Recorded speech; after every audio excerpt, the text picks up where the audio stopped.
ventana y a ver si la puedo poner pantalla completa. Presentar, pantalla completa. A ver si lo logramos. Sí, Ahora sí, creo que se ve ahí bien, ¿no? sí, perfecto, Soledad.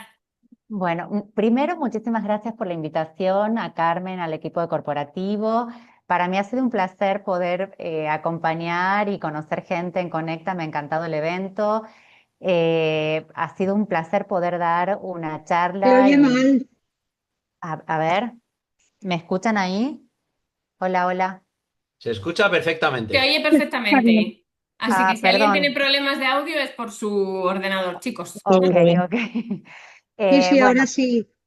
decirles un poco, darles las gracias por la nueva invitación, por haberme permitido juntarme con ustedes en el Conecta y poder charlar sobre este tema que es un desafío para todas las mujeres que transitamos esta etapa y para los profesionales de la salud y los consultores que también se encuentran con mujeres aquejándose por esto y mucho no sabemos qué hacer porque hay un gran desconocimiento sobre todo del colectivo médico y de los profesionales de la salud en esto. Y un poco mi misión en esta charla es poder transmitirle que la menopausia es realmente un nuevo estadio al que vamos a llegar y que ese estadio deberíamos llegar dichosas y contentas y felices y sintiéndonos plenas y no arrastrándonos y llegando a duras penas arrastrándonos. Entonces, un poco el título de la charla es esto, es redefinir este concepto que tenemos aprendido de la menopausia por nuestras mamás, nuestras abuelas, amigas, cómo lo han pasado, y realmente es poder cambiar esta visión desde una crisis hormonal hacia lo que realmente es, que es una oportunidad celular en redescubrirnos en otro estadio y de una manera diferente, pero igualmente óptimas. Lo primero es que esta realidad afecta a muchísimas mujeres en el mundo. Entonces, lo que nosotros creemos que afecta a muy poquitas, somos hoy 850 millones de mujeres que estamos en esta transición menopáusica por edad al menos. Y lo terrible en esto es que el 80% de las mujeres tienen síntomas, algunos de ellos muy molestos como son los síntomas vasomotores y los sofocos. Pero de estas mujeres con síntomas, que son 8 de cada 10, 4 de cada 10 en Europa y en Estados Unidos tienen síntomas moderados y severos que afectan el día a día de su calidad de vida. Entonces, ajeno a ser algo lejano y que no nos va a tocar o no vamos a tener contacto, es una realidad que se nos presenta a cara descubierta y tenemos que saber qué hacer y cómo abordarla, ¿sí? Por lo tanto, es una realidad global y masiva hoy en día. Esta es un poco la presentación. Ya me conocen, yo soy como primera especialidad, soy médica internista o clínica médica que se llama así en Argentina. Tengo maestrías en todo lo que es la parte de longevidad y yo empecé un poco a transitar este camino viendo que mis pacientes no mejoraban con la medicina convencional. Entonces tenía pacientes que trataba, hacía todo lo que sabía y mis pacientes seguían en el mismo bucle de el fármaco que les daba les generaba otro problema y en ese bucle. Entonces en esto empecé a buscar otras fronteras y encontré una dimensión desconocida que era en ese momento la medicina ortomolecular, que ha sido mi primer amor dentro de la clínica, y luego tengo otras maestrías todas orientadas a longevidad y a medicina funcional. Eh, entonces, vamos a ir acá. Acá el problema sería plantearnos cómo podemos mejorar el cuidado de nuestras pacientes, entendiendo que hay realmente una brecha entre el cuidado que necesitamos a esta edad y el conocimiento que tiene el colectivo de salud. Entonces, la primera pregunta es, ¿por qué una condición que es realmente tan prevalente, como hemos visto según la estadística, está tan mal abordada? ¿Cuándo tenemos que pensar en ella? ¿Cuándo sospecharla cuando una mujer nos presenta signos o síntomas? ¿Se puede transitar esta etapa de transición menopáusica y de menopausia sin síntomas o estamos de alguna manera, yo voy a usar una palabra fuerte, pero es condenadas a transitarlas desde los síntomas y desde el malestar? ¿Y cómo podemos ayudar finalmente a nuestros pacientes que la transiten lo mejor posible a esta etapa de perimenopausia, transición menopáusica y llegar también de la mejor manera posible a la menopausia? Entonces, dentro de la vida de la mujer hay muchas hormonas en lo que sería el eje ovárico, que son las hormonas femeninas, pero nosotros pensamos que en la menopausia es como un interruptor que se apaga. Las hormonas caen, yo entré en menopausia y se terminó lo que conocía. Y en realidad esto a lo largo de nuestra vida no es así. Acá hay un gráfico que muestra estrógenos y progesterona, estradiol, que es la hormona de la vida fértil de la mujer, pero acompañando hay otras hormonas de la hipófisis como son la FSH y la LH que no están acá. Pero fíjense que cuando nosotros estamos en adolescencia, los estrógenos están altos, pero siempre oscilan en picos. Nosotros tenemos picos de estrógenos, picos de progesterona, pero que en toda la edad reproductiva son estables. El problema empieza a nivel de la perimenopausia, en donde vemos que lo primero que cae es la progesterona. La progesterona empieza a ser errática en la perimenopausia. Y esto se correlaciona mucho con las alteraciones del humor y del sueño. Y también muchas mujeres empiezan a ganar peso por estas alteraciones en la progesterona. Que, a ver, nosotros perimenopausia nos imaginamos una mujer de 50 o 50 y esto es el primer error en esta brecha de cuidado y atención médica. ¿Por qué? Porque la perimenopausia puede empezar a una edad muy temprana, cerca de los 30, con los primeros cambios en humor o en sueño, y ahí las hormonas pueden tener ya una fluctuación.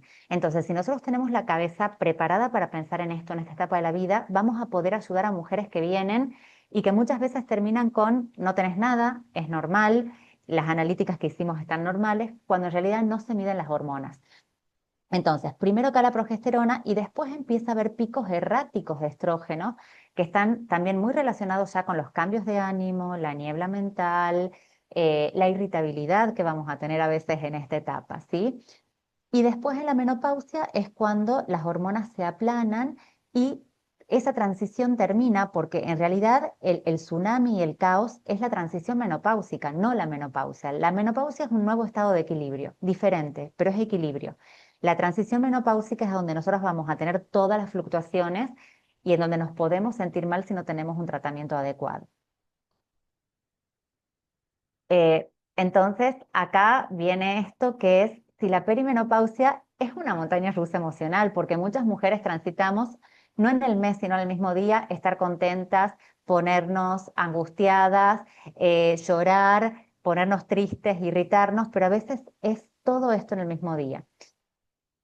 Esto realmente no tiene por qué ser así y entendiendo que la perimenopausia, la transición menopáusica, es la etapa previa a la menopausia que está representada por esta fluctuación de hormonas que acabamos de ver en el gráfico anterior.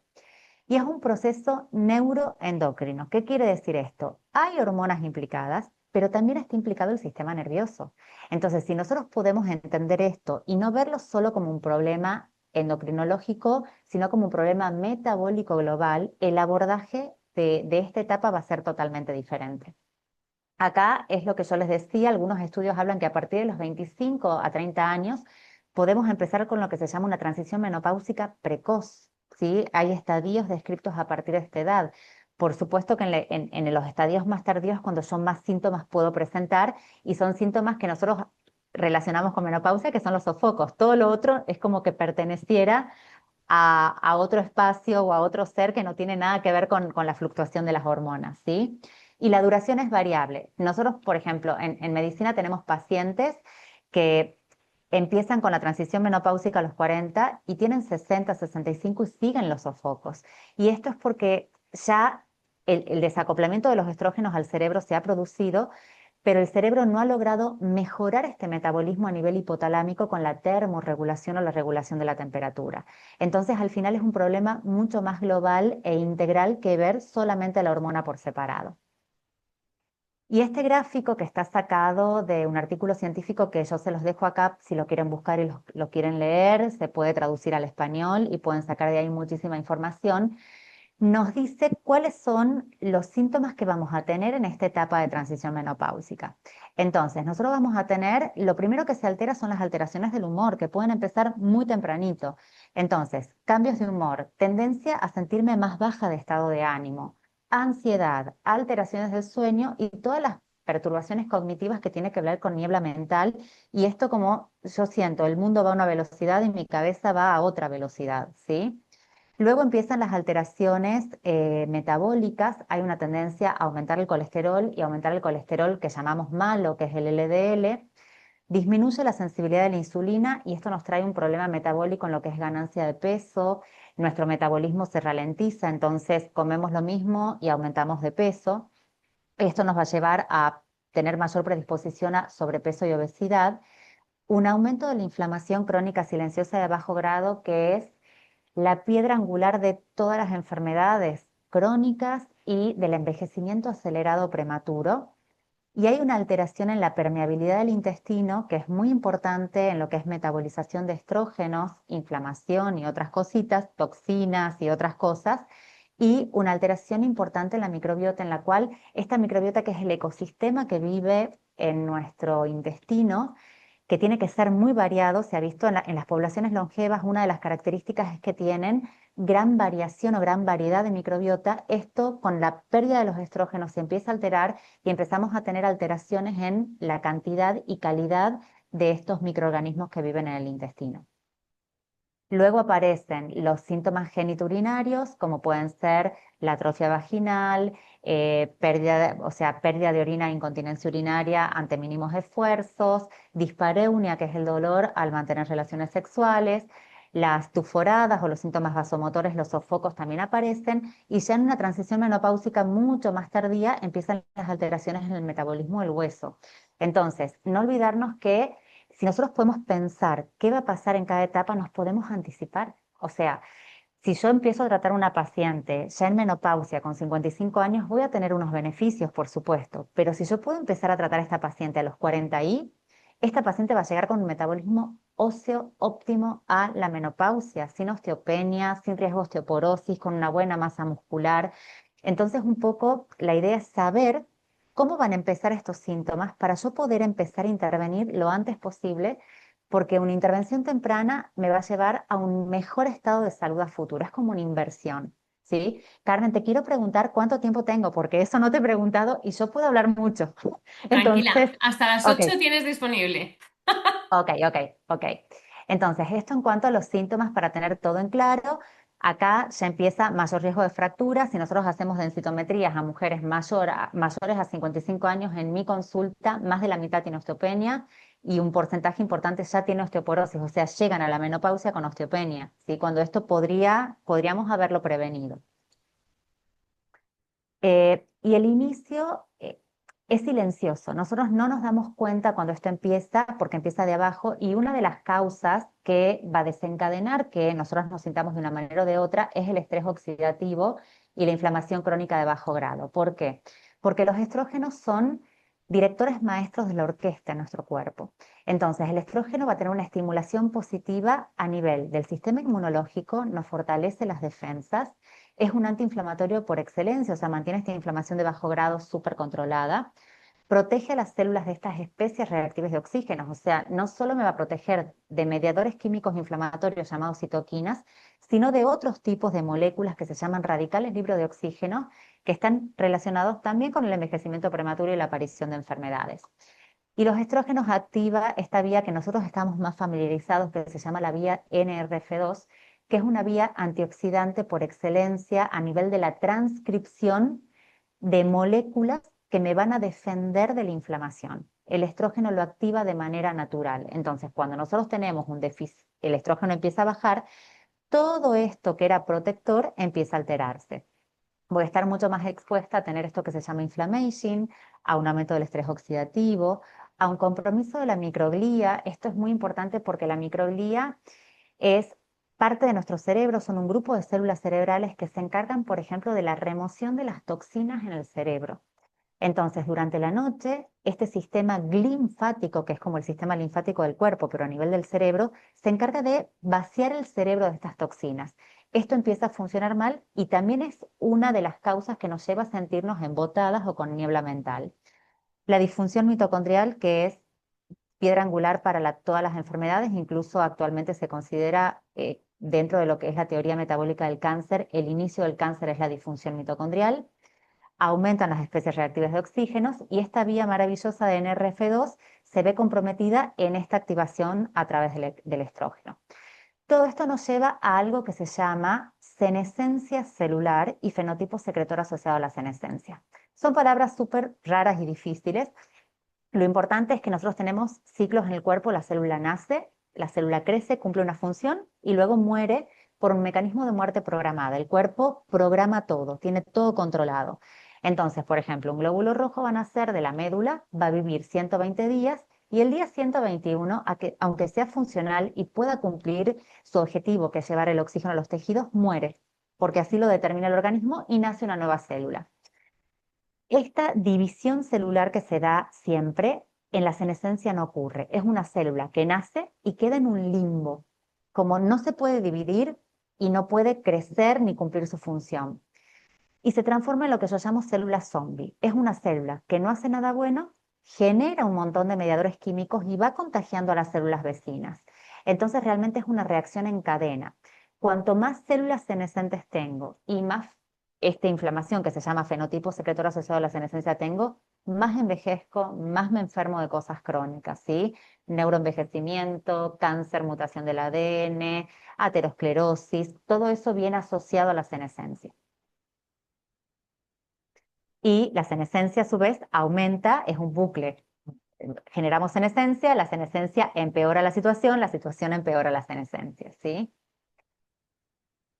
Y vamos a hablar un poco el porqué de los síntomas. Entonces, realmente cuando el estrógeno baja, el cerebro entra en una especie de crisis energética, hay un desacoplamiento bioenergético del cerebro. ¿Por qué?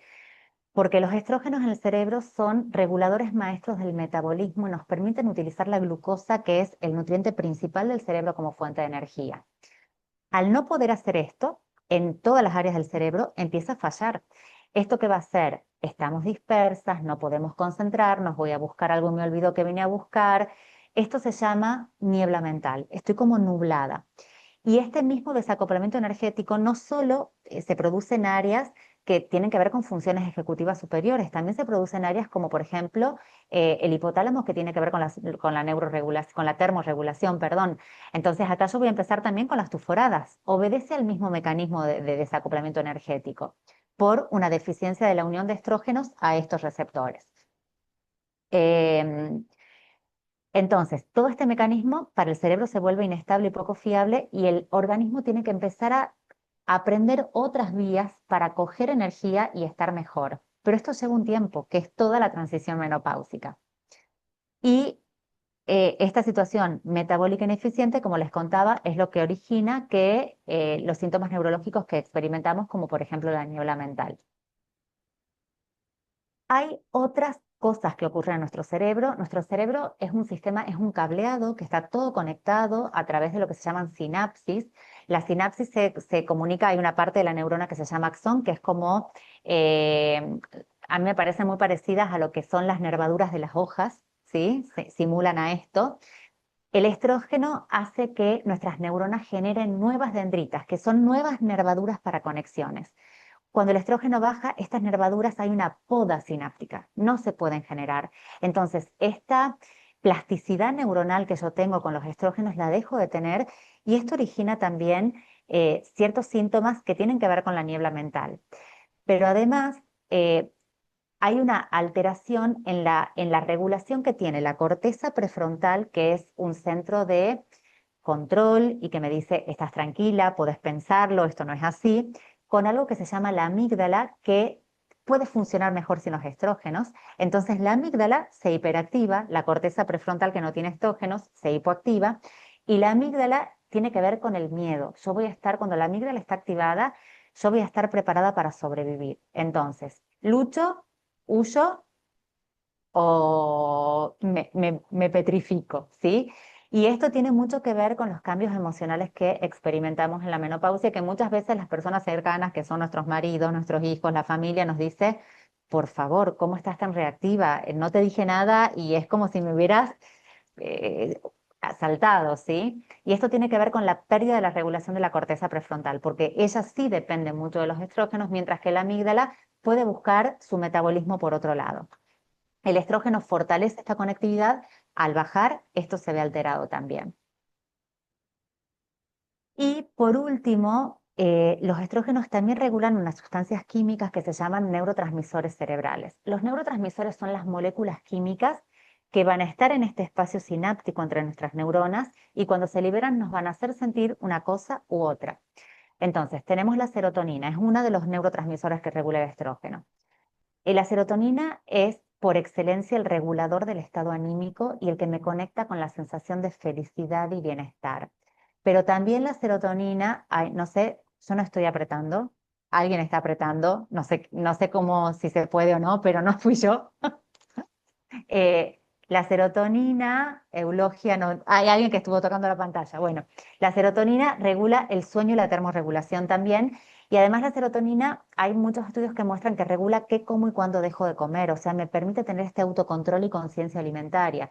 Entonces, si yo estoy hipometabólica, tengo un metabolismo cerebral deficiente, un metabolismo de insulina y ganancia de peso deficiente. Y además, no tengo regulación central, por supuesto que la ganancia de peso va a ser algo que se dispara a esta edad.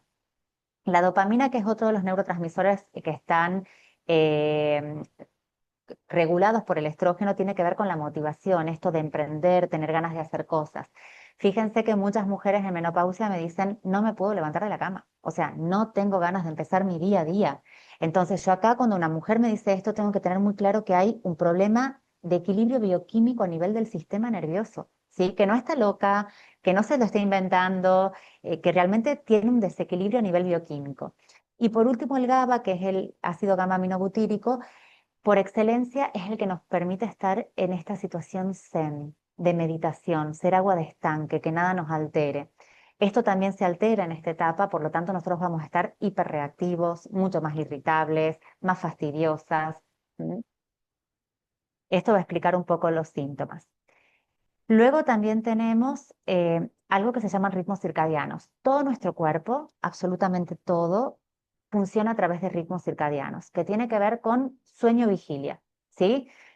Y acá hay dos directores de orquestas, uno que se llama núcleo supraquiasmático y otro que está en el hipotálamo y otro que es el sistema nervioso autónomo.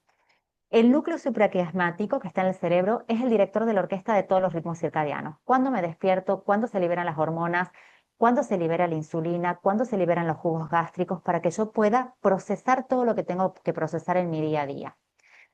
Acá el núcleo supraquiasmático en la menopausia está atontado por este hipometabolismo cerebral. Entonces, no, ni siquiera entiende cuándo es de día y cuándo es de noche. Y esto explica también por qué hay mujeres que pueden estar hasta las 2 de la mañana y no se duermen, durante el día tienen sueño. Es porque hay una desregulación en estos ritmos circadianos. Y el sistema nervioso autónomo es un sistema nervioso que nosotros no regulamos con la voluntad. A partir de él, por ejemplo, el corazón late a una frecuencia, yo tengo un ritmo respiratorio, mis arterias se contraen, yo no lo puedo regular, no puedo decir arterias contraiganse. Este sistema nervioso autónomo se divide en dos. Uno que se llama simpático, que se activa cuando yo tengo que enfrentarme a un problema, a una situación real o mental, ¿sí? Pero es el que me prepara para luchar, para defenderme. Y el sistema nervioso parasimpático es el que necesitamos sí o sí para reparar y para regenerar. En la menopausia hay un desequilibrio entre ambos. Va a aumentar el sistema nervioso simpático que me va a dejar en modo supervivencia y va a bajar este sistema nervioso parasimpático que es el que me permite reparar y regenerar. Esto tiene que ver con los síntomas como los sofocos. Fíjense que hay varios motivos por los cuales yo voy a tener sofocos en la menopausia, pero además el sistema nervioso simpático, hay una conexión de cada ramita del sistema simpático a cada célula de mi cuerpo que genera cascada inflamatoria. Otro motivo para estar inflamadas es esta hiperactivación del sistema simpático. Entonces, fíjense que al final, sofocos, fatigas, niebla mental, alteraciones del sueño son multicausa. No tengo un solo lugar a donde se altere y que me genere esto. Son muchos factores combinados que generan la alteración. 80% de las mujeres sufren sofocos. Nosotros ya sabemos hoy que tiene que ver con hiperactivación del sistema simpático, con un hipometabolismo y un desacoplamiento bioenergético del cerebro. Entonces, dar estrógeno no es la única estrategia para estas mujeres. La fatiga también es multifactorial. Obedece al desacoplamiento energético del cerebro, el aumento del estrés oxidativo, la alteración de la microbiota, la inflamación crónica de bajo grado. Todo esto contribuye a que yo me sienta súper cansada. Y las alteraciones del sueño y la irritabilidad, además de todo lo que hemos visto a nivel cerebral, tienen mucho que ver con la alteración de la progesterona. La progesterona es un calmante natural dentro de nuestras hormonas, ¿sí? Alteraciones metabólicas las vimos en la fotito del estudio, la alteración del perfil lipídico, hay una disfunción endotelial y una rigidez arterial, lo que va a hacer que nosotras tengamos más tendencia a ser hipertensas, posmenopáusicas y también en la transición menopáusica, y los cambios metabólicos que hemos visto también. Y un poco esto. Sabemos todo lo que pasa. Ahora vamos a tratar de ver qué podemos hacer para ayudar a nuestras pacientes, porque realmente la transición menopáusica es nuestra ventana de oportunidad. Entonces, primero escuchar a esta mujer que viene con algo para decirnos, porque le está pasando algo que es real para ella y que no está encontrando una solución por parte del colectivo sanitario. Y entender que esta transición menopáusica no es a los 50, 55, sino que puede ser a los 25, 30. Entonces, si una mujer no está durmiendo bien, tiene calores o sofocos, puede estar pasando algo hormonal ya a esa edad. Ay, perdón, me fui. Y acá, acá un poco hablarles de qué podemos transmitir nosotros a nuestras pacientes en la consulta que las puedan ayudar en su día a día, porque a veces nosotros empezamos una suplementación y la suplementación lleva un tiempo hasta que actúa, y las pacientes que vienen con esto dicen, necesito hacer algo por mí hoy para sentirme mejor. Entonces, un poco estas son las cosas que podemos transmitir nosotros desde el día uno. Estrategia nutricional, fundamental que la nutrición sea antiinflamatoria. Dieta antiinflamatoria por excelencia es la dieta mediterránea. Acá en España todos están acostumbrados a esta dieta, así que eso es fundamental. Luego, seguir un ritmo de alcalinidad-acidez. Nuestro cuerpo hemos dicho que tiene un ritmo circadiano. La alcalinidad y la acidez también es circadiana en nuestro cuerpo.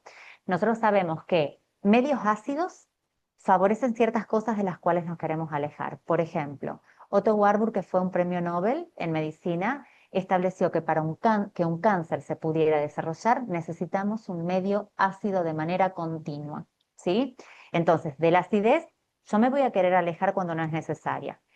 Nosotros circadianamente estamos ácidos de 3 de la mañana a 3 de la tarde y estamos alcalinos de 3 de la tarde a 3 de la mañana.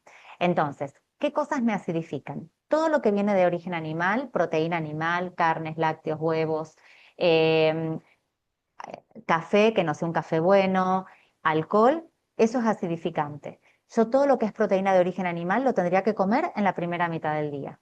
Segunda mitad del día, alimentos alcalinizantes, vegetales, legumbres, frutos secos, no más que eso. Así de eso siguiendo nuestro ritmo de alcalinidad y acidez.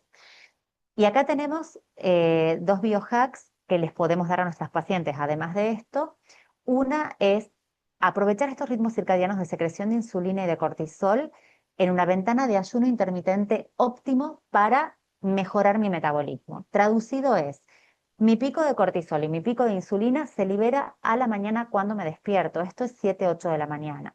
Por lo tanto, yo tendría que comer esa hora porque tengo mis hormonas funcionales para poder metabolizar. Si yo empiezo a comer a las 8 de la tarde, mis hormonas ya están en declive porque me estoy por ir a dormir y tengo que reparar. Entonces, ¿quiero hacer un ayuno intermitente en esta etapa? Genial. Yo soy pro ayuno intermitente como estilo de vida, pero lo tengo que hacer desde 4 de la tarde, o sea, mi última comida tiene que ser 4 o 5 de la tarde y estar en ayunas hasta mis 8 de la mañana. O sea, comer los alimentos en la primera mitad del día. Para esta etapa eso es fundamental y yo diría para todas las etapas de la vida porque sigo al ritmo biológico de mi cuerpo. No voy en contra de mi biología, voy fluyendo con mi biología. Y el otro es secuenciación de macronutrientes en mi plato de alimentos. Nosotros sabemos que los hidratos de carbono, aunque sean complejos, generan picos de liberación de insulina y estos picos de liberación de insulina van a hacer que yo de alguna manera entre en esta etapa en un modo ahorro de energía, ¿sí? Entonces mi metabolismo se ralentiza. ¿Qué puedo hacer? Consumir otros alimentos primeros, por ejemplo, las fibras, las proteínas y las grasas, esperar 10 a 15 minutos y recién comer este hidrato de carbono. Sea este hidrato de carbono una patata, arroz, una fruta. ¿Sí? Entonces, comer primero esto y luego comer el hidrato de carbono. Esto solo podría hacer todos los días y en todas las comidas. O sea, es algo muy fácil de instaurar o de llevar a cabo. ¿Cómo podemos mejorar la arquitectura del sueño? Una de las cosas que a mí más me gusta es la sincronización. Fíjense que siempre hemos aprendido cómo se produce esto, ahora estamos viendo cómo lo podemos modular, cómo lo podemos modificar. Entonces vamos a hablar sobre estos ritmos circadianos, núcleo supraquiasmático. Sincronizarlo, decirle, es hora de despertarte. ¿Cómo lo hacemos? Exponiéndonos a fotones. ¿Cuál es el fotón por excelencia? El sol. Entonces, si yo me despierto y puedo estar expuesta a la luz del sol, mirando hacia el sol sin anteojos, si tengo miedo que me dañe la vista, no lo miro directo, lo miro tangencial, pero sí mi vista dirigida hacia donde viene la luz durante 5 a 10 minutos. Esto a través de mi retina viaja al núcleo supraquiasmático y le dice, es momento que te despiertes, ponete en actividad. Entonces se libera cortisol, se inhibe la secreción de melatonina, dejo de estar somnolienta, se me va el sueño. ¿Por qué? Porque mi ritmo me está diciendo es hora de despertar. Y esta inhibición de la melatonina con esta exposición a fotones de día se sostiene durante 16 horas. O sea, yo no voy a tener sueño por melatonina hasta la noche. A la noche, al atardecer, los fotones tienen otra longitud de onda diferente que va a estimular de nuevo mi núcleo supraquiasmático diciéndole es hora de dormir. Bajamos cortisol, bajamos insulina, vamos a reparar, aumentamos melatonina. ¿Sí? Otro, otro biohack que se puede utilizar acá es cómo puedo yo modificar mi regulación, mi temperatura corporal para favorecer el sueño. Nosotros cuando nos vamos a quedar dormidos perdemos calor. Esto es fisiológico, perdemos calor por toda nuestra superficie corporal. Entonces, si yo me puedo dar una ducha bien caliente, 60-90 minutos antes de mi hora de irme a dormir, después al salir de la ducha y al tener ese contraste con el fresco del ambiente, voy a disipar el calor y esto va a llevar al inicio de una serie de sustancias que se ponen en marcha que me van a decir es hora de irte a dormir. O sea, también lo podría hacer con una ducha caliente antes de acostarme. Eh, Luego tenemos energía cognitiva mediante una hidratación estratégica y equilibrio hidroelectrolítico. Acá es muy importante saber que durante el reposo nocturno nosotros estamos en ayunas y cuando estamos en ayuno no consumimos líquidos. Entonces nos despertamos con un grado de deshidratación relativa. No estamos deshidratados como tal, pero hemos perdido líquido, ¿sí? El cerebro es sumamente sensible a la pérdida de líquidos.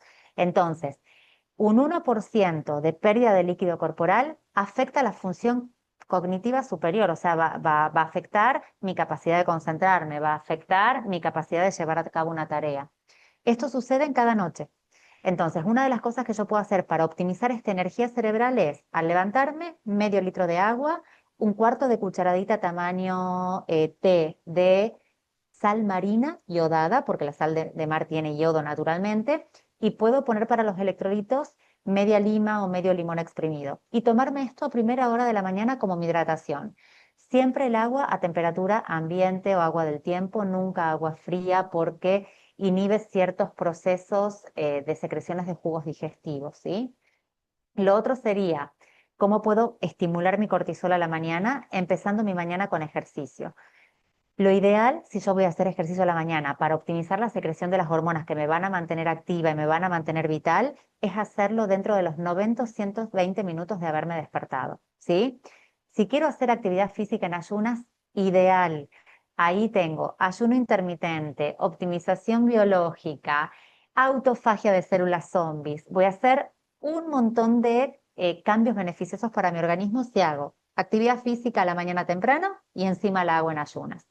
Por supuesto que eso no se puede llevar a cabo del día uno. Si yo vengo acostumbrado a desayunar toda la vida, el primer día no la voy a pasar bien. Para entrar a un ayuno intermitente hay mucha gente que lo hace solo y es autodidacta y está súper bien.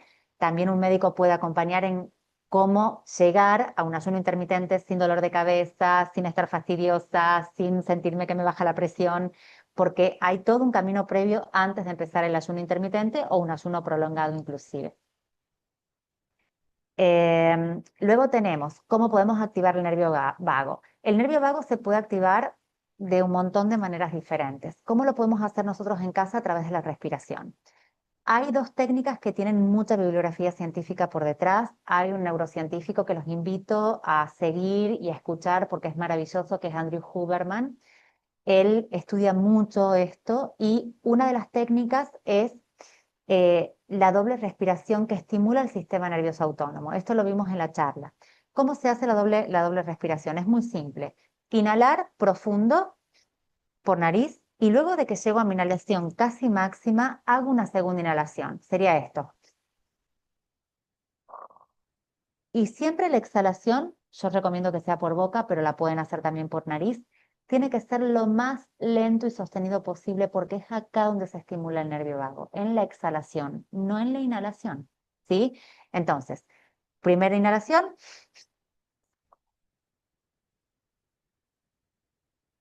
todo lo que pueda. Si estoy en el trabajo, he tenido una mala situación, me he puesto nerviosa, puedo hacer 2 o 3 de estas respiraciones, voy a entrar en el estado de calma y lo voy a sentir de manera inmediata. Si quiero lograr regular, ¿esto qué quiere decir? Activo el sistema nervioso parasimpático y a través de esto logro modificar el cortisol, tengo que practicarlo como estilo de vida. 3 a 5 minutos diarios de esto logra modificar el estado de humor, eh, ciertos neurotransmisores, aumenta el GABA, o sea, voy a tener un cambio bioquímico y fisiológico, no solo va a ser para el momento, ¿sí? Y la otra es la estimulación vagal mediante zumbidos y gárgaras. Yo voy a hablar de los zumbidos. Todo lo que estimule la rinofaringe, que es la parte posterior de la garganta. Y la faringe va a estimular el nervio vago porque está pasando por ahí muy pegadito. Entonces, si yo puedo tomar aire y después soltar como hacen los hindúes que hacen y uso mi caja sonora, mi maxilar es una caja sonora y la pongo a vibrar y esta vibración se transmite al pecho, esto estimula directamente no solo el nervio vago cervical, sino el nervio vago torácico, ¿sí? Entonces, esto es súper potente. Yo los invito a que esto lo hagan primero en sus casas para ver los cambios. Si hay alguien, por ejemplo, estoy súper estresada, practicar las técnicas de respiración no es inmediato porque esto no es un fármaco que vaya a tapar el síntoma, sino es algo que vamos a buscar un cambio biológico. En 2 a 3 semanas el cambio se percibe, lo van a percibir. Pero si quieren, antes de indicarlo, practicarlo ustedes, ideal. Y luego tenemos la prevención de la sarcopenia y la lucha contra todo lo que es la resorción ósea también. Entonces acá tenemos 2 cosas. Una es, en esta etapa de la vida, sí o sí es necesario hacer ejercicios de resistencia. Ejercicios de resistencia quiere decir de fuerza. ¿Me vale solo ir a caminar? No, tengo que hacer ejercicios de resistencia. No todas las personas pueden empezar por esto. En otra charla podemos hablar de biotest funcionales para hacer en casa. ¿Cómo puedo indicarle yo a mi paciente que se mida y me lo diga para saber cómo está su función? ¿Sí? Hay un montón de biotest funcionales que son súper válidos, que están cotejados con bibliografía científica de otros biomarcadores, que cuando los pacientes los hacen en casa, yo le digo, a ver, tu edad cronológica es tal, pero tu edad biológica funcional es peor. Lo tenemos que optimizar. ¿Con qué ejercicios lo hacemos? ¿Sí? Acá, si yo le digo a una paciente que empieza a hacer sentadillas y la paciente le cuesta levantarse de la silla, no lo va a poder hacer. Entonces tengo que empezar de otra forma. Pero básicamente son ejercicios de fuerza, cintura escapular, cintura pelviana, grandes grupos musculares, 4 series, 3 a 4 series de 8 a 12 repeticiones con peso progresivo. Esto se hace a medida de cada paciente. Luego tenemos esta otra parte que es optimizar la ingesta de proteínas para superar algo que se llama el umbral de leucina para generar masa muscular. Traducido es, si yo como mucha proteína en un solo plato y de golpe, voy a generar masa muscular. ¿Cómo puedo optimizar esto? La ventana ideal para generar masa muscular es la hora después del ejercicio físico. Me voy a caminar, quiero generar masa muscular, voy a comer mi proteína en esa hora. No voy a caminar ese día, no hago ejercicio físico, en cualquier horario es lo mismo, ¿sí?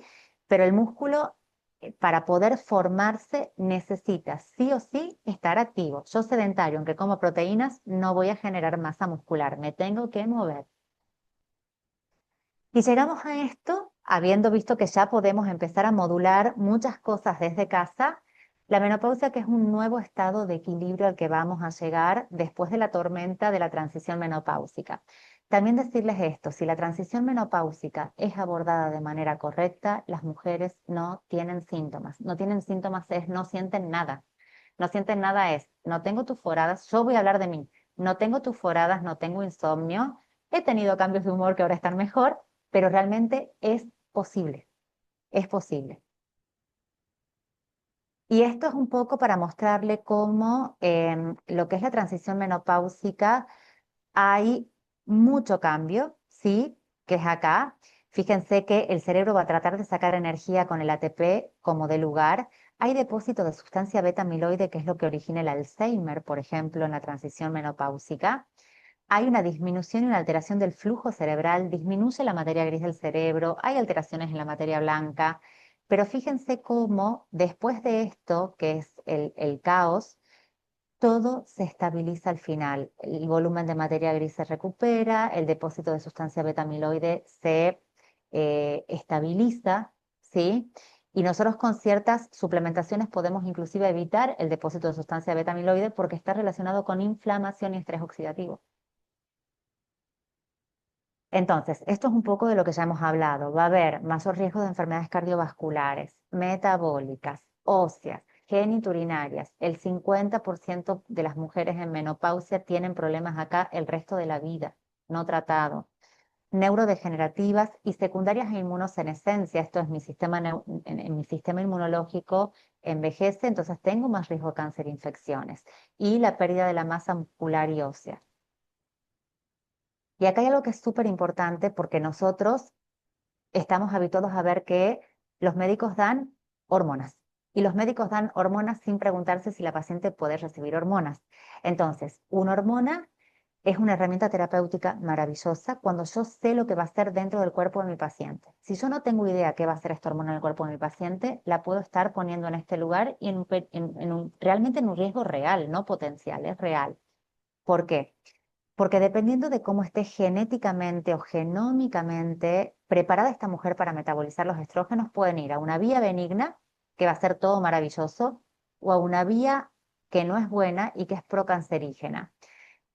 Los estrógenos tienen metabolitos intermedios en el hígado, o sea, antes de poder ser eliminados por el cuerpo, van a generar una serie de sustancias que son súper agresivas, son radicales libres y se llaman semiquinonas. Adivinen quién es el único que puede eliminar esto. La vía del glutatión. La vía del glutatión es la única vía por la cual podemos eliminar estos metabolitos tóxicos de los estrógenos, ¿sí? Los otros se metabolizan por otras vías también, el metabolito final. ¿Y qué pasa, por ejemplo, si yo tengo una disbiosis? Si yo tengo una disbiosis, esta paciente está con una alteración de la microbiota y una alteración de la permeabilidad, estos estrógenos que no son buenos se separan de esta unión al glutatión, por ejemplo. El glutatión se elimina solito ya metabolizado por el hígado y el estrógeno vuelve a reabsorberse cancerígeno para hacer más daño en el cuerpo de esta mujer. Entonces, mi consejo a las mujeres que están escuchando esta charla es, antes de tratarse con hormonas que son maravillosas, hacer un estudio genómico para saber qué va a hacer esta hormona en mi cuerpo. Sin eso yo me pongo una venda en los ojos y doy el estrógeno. No sé qué va a hacer, ¿sí? No hay manera de predecir qué va a hacer.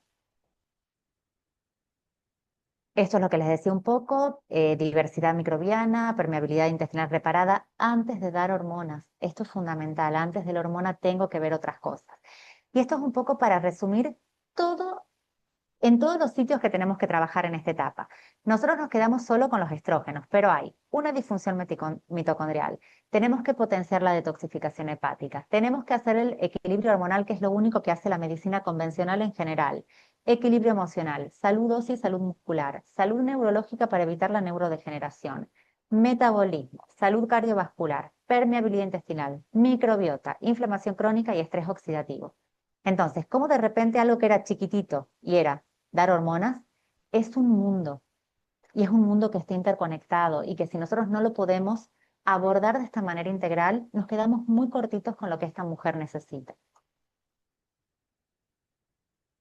Y vamos a empezar a ver qué podemos hacer para ayudar a nuestras pacientes, además de los biohacks. A ver, construir el cimiento es fundamental. Yo acá todos sabemos qué hace Inmunocal y qué funciones tiene. Yo he remarcado las funciones más importantes desde mi visión para cada punto del que tenemos que abordar en esta situación. Entonces, para mí el Inmunocal regular en la transición menopáusica y en la menopausia es la base, es el cimiento con el cual tenemos que trabajar, sobre todo en la transición menopáusica. ¿Por qué? Me va a ayudar con todos los cambios que empiezan acá: el estrés oxidativo, la disfunción mitocondrial, la inflamación crónica, la detoxificación hepática. Si a esta mujer de 40 yo empiezo con esto, no va a tener síntomas, o sea, no va a tener hipometabolismo cerebral porque el hipometabolismo cerebral está profundizado por la inflamación y el estrés oxidativo. Y si yo logro que esta mujer metabolice bien sus estrógenos, todo lo que hagan en su cuerpo va a ser bueno. Esto tiene un impacto necesario en salud cardiovascular, en metabolismo, en salud neurológica y en equilibrio hormonal. Entonces, con el inmunocal regular nosotros regulamos todo esto en la transición menopáusica. El platinum es un plus necesario. Si la paciente, por ejemplo, o la persona que nos consulta tiene una enfermedad asociada, por ejemplo, una fibromialgia, una enfermedad autoinmune, en la transición menopáusica yo puedo combinar el platinum porque tiene, ya sabemos, péptidos moduladores de la inflamación, una combinación de electrolitos que me van a ayudar con acidez y alcalinidad, o sea, voy a poder hacer otra cosa. Pero si es una mujer sana, el platinum es un plus necesario en la menopausia y en la transición menopáusica tardía. ¿Por qué? Porque voy a trabajar todavía más en la inflamación crónica, voy a potenciar esta salud ósea y muscular que empieza a deteriorarse ya en la transición menopáusica tardía, voy a ayudar muchísimo al equilibrio emocional por la creatina que tiene, que hay muchos estudios recientes que hablan de creatina, sistema nervioso central, neuroenvejecimiento y emociones, la salud cardiovascular y la salud neurológica. Y acá, que esto quería dejarles, que hemos pasado, acá yo les dejo unos estudios para que ustedes puedan leer el impacto de la creatina en la salud, no solamente osteomuscular, que es lo que conocemos, sino mejora el tiempo de reacción, mejora la corteza prefrontal, esto va a regular mi amígdala y va a regular las emociones, mejora el perfil lipídico, las oscilaciones de ánimo tendieron a disminuir y estabilizarse, es bien tolerada, no tiene efectos colaterales. Y acá hay otro estudio que habla, más allá de la vitamina D, qué pasa con la creatina y la formación de hueso y la microbiota. Entonces, acá también se ve que el músculo, la reserva energética localizada a corto plazo en el músculo, también tiene que ver con la creatina. La creatina mejora la utilización y la generación del ATP e influye en la señalización de factores de crecimiento para que el hueso se siga formando y para que nuestro músculo se siga formando. Vamos a ir a otros estudios. El impacto de la creatina en combinación con ejercicios de resistencia. Voy a correr acá esto. Esto, fíjense, es placebo más ejercicio de resistencia. ¿Hasta dónde llegan? Miren la suplementación con creatina y ejercicio de resistencia. Un cambio muy, pero muy importante a nivel de formación muscular. Perdón que me fui para atrás. Ahí estoy. Y lo mismo, hay estudios de creatina en mujeres posmenopáusicas, disminuye y cambia la densitometría. O sea, una mujer que venga con osteopenia o osteoporosis por densitometría y yo le doy un suplemento que tiene creatina, estoy revirtiendo la enfermedad ósea. ¿Sí? Bien. Luego tenemos el booster verde, ¿por qué? Porque es nuestro interruptor on-off de la vía NRF2 que ya los estrógenos no pueden lograr.